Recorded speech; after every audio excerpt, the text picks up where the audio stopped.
최근 한국 방위산업계에는 두 가지 경사가 있었다.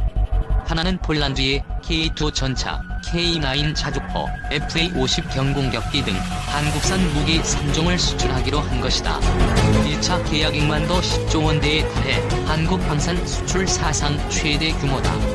또 하나는 스텔스 기능을 장착한 초음속 전투기 KF-21의 시험 비행이다. 군사 전략 및 무기 체계 전문가인 양욱 아산정책연구원 부연부위원은 17일 서울경제와의 인터뷰에서 K 무기의 성능은 어느 유럽 수준에 거의 근접했다며 방산대국이 되려면 무기 수출을 종합적으로 관리하는 컨트롤 타워를 정부 내에 설치해야 한다고 강조했다. 이어 KF-21 개발과 관련해 2030년대가 되면 스텔스기를 양산하는 세계 네 번째 국가가 된다며 그때가 되면 한반도 하늘을 완전히 장악해 북한의 핵과 미사일을 제압할 수 있을 것이라고 말했다. 이번 K무기의 폴란드 수출 계약 규모는 구체적으로 얼마인가? 국내에서 제조해 완제품을 보내는 것이 있고 현지에서 생산하는 것이 있다. 또 탄약 운반 장갑차, 지원 전차, 탄약 등 나중에 추가로 공급해야 할 것도 있어 복잡하다. 모두 포함하면 대략 40조 원대에 이를 것이다. 한국 방산 수출 사상 최대 규모의 계약을 성사시켰는데 어떤 의미가 있는가? K무기의 브랜드 가치를 날리는 계기가 됐다. 우리는 북한과 직접 대치하고 있기 때문에 매우 강한 군사력을 갖춰야 한다. 한국은 그동안 좋은 무기를 만들기 위해 노력해왔고 이제는 어느 정도 규모의 경제를 달성했다. 세계 최강인 미국만큼은 아니지만 유럽에 근접하는 경쟁력을 갖추고 있다. 이번에 폴란드에 수출한 무기 체계가 제대로 정착돼 인정받기 시작하면 한국이 손꼽히는 방산대국으로 올라설 수 있을 것이다. K무기의 강점은 무엇인가? 가격 경쟁력이 우수하다. 규모의 경제를 통해 가격을 낮출 수 있었다. K9 자주포만 봐도 최고 수준으로 알려진 독일제 자주포와 비교해 성능은 비슷한 반면 가격은 2분의 1 정도에 불과하다. 물론 어떤 나라도 가격만 보고 무기를 구매하지는 않는다.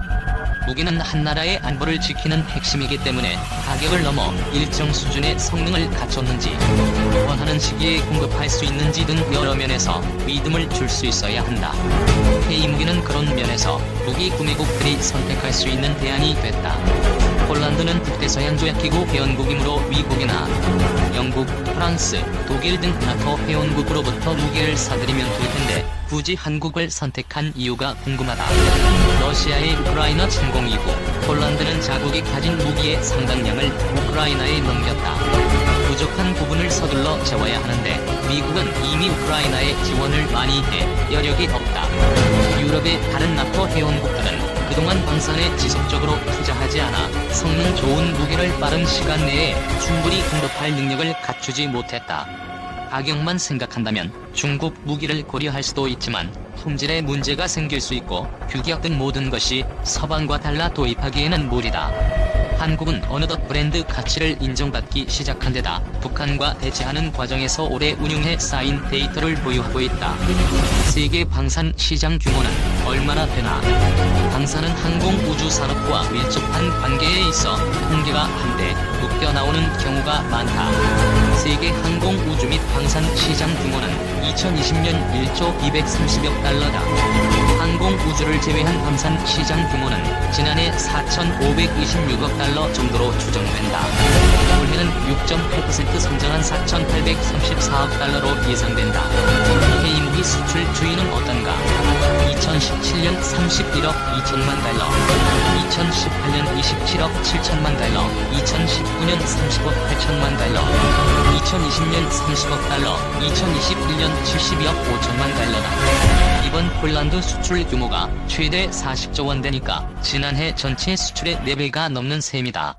K무기가 수출 산업으로서 역할을 하는 단계까지 올라왔다고 보는가? 자동차로 얘기하면 소형차인 포니로 시작한 현대자동차가 중형차인 소나타를 만들어 본격 수출하는 단계까지 이르렀다고 보면 된다. 그런데 무기 수출은 자동차 등 일반 제조품과는 다른 그 이상의 관점에서 바라봐야 한다. 그 이상의 관점이란 무엇인가? 차는 한 번 구매하면 대개 5에서 10년을 사용한다. 차보다 구매 주기가 긴 제조품은 많지 않다. 무기는 구매 주기가 매우 길다. 전투기의 경우 한 번 구매하면 최소한 몇십 년을 사용한다. 대부분의 무기가 엄청난 고가이기 때문에 오래 쓴다. 동시에 무기는 국민의 생명을 지키는 장비이기 때문에 가장 강하고 믿을 수 있어야 한다. 단순히 가성비가 좋다고 해서 구매하는 것도 아니다. 따라서 무기를 구매할 때는 품질과 가격을 넘어 판매국과의 관계를 매우 중요하게 고려한다. 한마디로 어떤 나라의 무기를 구매한다는 것은 그 나라를 오래도록 믿을 친구로 받아들인다는 뜻이 된다. 세계 최강의 무기를 생산하는 미국은 이런 점을 잘 알기 때문에 단순히 돈을 많이 준다고 해서 무기를 판매하지 않는다. 철저하게 자국과의 관계를 고려해 판매 여부를 결정한다. 우리나라가 앞으로 무기를 많이 수출하면 그만큼 우방국을 늘린다는 의미가 있겠다. 그렇다. 한국과 폴란드는 앞으로 오래도록 친구로 지낼 것이고 또 그럴 수밖에 없다. 방산이 첨단 산업으로서 갖는 의미도 있을 텐데 무기는 전쟁이라는 극한 상황에 대비해 만들기 때문에 부품 하나하나에 요구되는 강도, 품질, 신뢰성 등이 일반 제조품과 완전히 다르다. 예를 들어 일반적으로 쓰이는 볼트의 임장 강도가 100이라면 군대에서 원하는 것은 500에 600이 된다. 일반 산업은 효율을 중시하기 때문에 어떤 기술이나 부품이 해당 산업이 인정하는 범위에만 들면 충분하지만 방산에서는 그 기술이나 부품의 한계까지 시험해보는 경우가 많다. 이 경험이 특정 산업에 적용되면 일종의 프론티어 역할을 할 수 있다. 방산 대국이 되려면 지금 어떤 일들을 해야 하는가? 방산이 일반 산업과 다른 것은 제품인 무기 수요처가 군대밖에 없다는 점이다. 방산 기업이 특정 무기를 수출하기 위해 테스트를 해보고 싶어도 군대가 도와주지 않으면 불가능하다. 방산 기업과 군대의 협력이 가장 중요한 이유다. 무기 수출이 활성화할수록 핵심 기술을 보존할 필요가 생길 것이다. 미국이 운영하는 대외군사 판매 같은 제도를 준비해야 한다. 미국은 이 제도를 통해 무기 판매 여부를 결정하고 기술 이전 등 세부 사항도 조율한다. 무기 판매와 관련한 전반적인 사항을 다룰 정보 조직도 필요하다.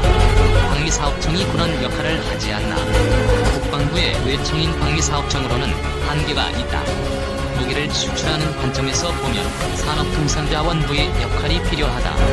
금융지원이 수출과 연계되면 금융위원회, 상대국 정부와의 협상이 중요해지면 외교부 등 다양한 정부 부처 간 협업이 필수적이다. 이런 문제를 해결하려면 정부 내에 관련 업무를 처리하는 컨트롤 타워를 설치해야 하며 최소한 대통령실의 담당 비서관을 둬야 한다.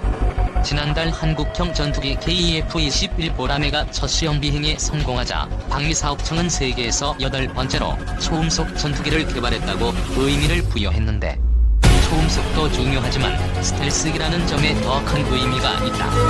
KF-21은 무장하지 않은 상태에서 완전 스텔스이며 무장하면 일부 무기가 외부로 드러난다. 전투기는 스텔스가 되면 5세대로 구분하는데 KF-21은 그런 의미에서 4.75세대 정도 된다. 5세대가 되면 스텔스에 더해 최첨단 레이더로 조종사의 상황인식 능력이 획기적으로 올라간다. 적기와 대치했을 때 훨씬 우세한 위치를 점한 채 공격할 수 있다는 뜻이다. 스텔스기를 개발한 나라들을 뽑는다면 스텔스기를 세계 최초로 양산한 나라는 미국이다. 미국은 현존 최고 성능의 스텔스기인 F-22 랩터를 보유하고 있다. 두 번째 양산국은 러시아다.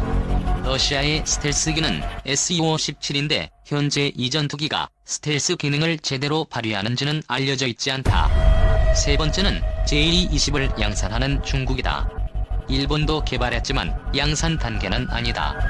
앞으로 우리가 F-21을 양산하면 세계에서 네 번째 스텔스기 양산 국가가 된다. 2000년 김대중 당시 대통령이 전투기 개발을 지시한 후 시험 비행까지 22년 걸렸다. 이렇게 오래 걸린 이유가 뭔가? 10년이 넘도록 개발해야 되는지 여부를 논의했다. 김 대통령은 큰 방향을 제시한 것이다. 사업 타당성 검토만 7번 했다. 최종적으로 개발하기로 결정한 것은 2015년이다. 양산을 거쳐 실전 배치는 2030년대에 가능할 것이다. 북한의 주력 전투기와 비교하면 성능이 어떤가? 북한 주력은 1980년대 중반에 실전 배치된 미그-29다. 미그-29 중에서도 초기형이다. 소나타 초기 모델과 최신형 소나타가 완전히 다른 것처럼 같은 미그-29라도 초기형은 성능이 엄청 떨어진다. 그렇다면 우리가 굳이 첨단 전투기를 개발할 필요가 있을까? 우리는 북한의 핵과 미사일을 상대해야 한다. 그러려면 북한에 대해 유일하게 비대칭적으로 제압할 전력이 있어야 하는데 그것이 공군 전력이다. 하늘을 완전히 장악하고 있으면 북한이 미사일을 쏘기 전에 우리가 파괴할 수 있다. 전쟁 억제 차원에서 압도적인 공군 전력은 필수적이다. 1975년 서울에서 태어나 서울대 사법학과를 졸업하고 국방부에서 석사, 박사 학위를 받았다. 민간 군사기업인 인테레츠를 설립, 운영했다. 한국국방안보 포럼의 대량 살상무기센터장을 맡아 북한의 군사전략과 대량 살상무기를 연구했다. 가산정책연구원 부연구위원으로 자리를 옮겨 군사전략과 무기체계 분석을 맡고 있다. 육군사관학교, 국방대, 한남대 국방전략대학원 등에서 군사전략을 강의하며 각 군의 자문에